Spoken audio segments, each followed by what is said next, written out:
Guys, welcome back to my channel చేసి దిక్కిలాడి. ఈరోజు మేమైతే బాలకోటేశ్వర స్వామి టెంపుల్కి వచ్చాం. చాలా ప్రశాంతంగా ఉంటుంది. ఎంట్రన్స్ 6 తిరణాలు ఎప్పుడేమో అటు సైడ్ పార్కింగ్, నార్మల్ ఎప్పుడేమో ఇక్కడ పార్క్ చేస్తారు. స్ట్రైట్గా వచ్చి లెఫ్ట్ తిరిగితే సరస్వతి దేవి మందిరం వచ్చింది. పక్కనే బాబా ఇక్కడ నాగ ప్రతిష్టలు చేస్తారు. సుబ్రహ్మణ్య స్వామి ఆలయం ఉంది. ఇప్పుడు గోశాలకు వచ్చాం. పక్కన అక్కడ ఎంట్రన్స్ వెళ్ళొచ్చు లోపలికి. గోశాల గోల్ చాలా ప్రశాంతంగా ఉన్నాయి కదా. ఓకే, ఎంట్రన్స్ నుండి రైట్ తిరిగి వినాయకుడు కనిపిస్తారు. దాని పక్కన ప్రశాంతంగా కూర్చొని మాట్లాడుకుంటానికి ఒక అంటే బుద్ధుడిది ఉంటుంది. దాని పక్కన ఇంకోటి ఉంది.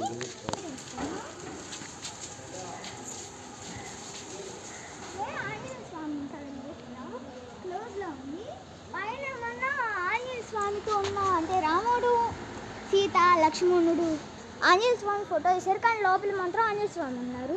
మూర్తి ఇక్కడ చూడండి. దక్షిణామూర్తి చాలా పెద్దగా ఉంది.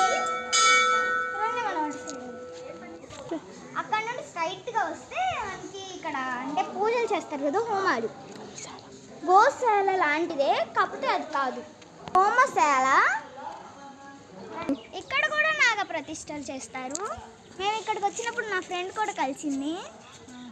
ఇంకా వెళ్ళి లోపలికి సెల్స్ ఎలవ లేదు, అంతవరకు నేను ఇక్కడ చూపిస్తున్నాను అంతే.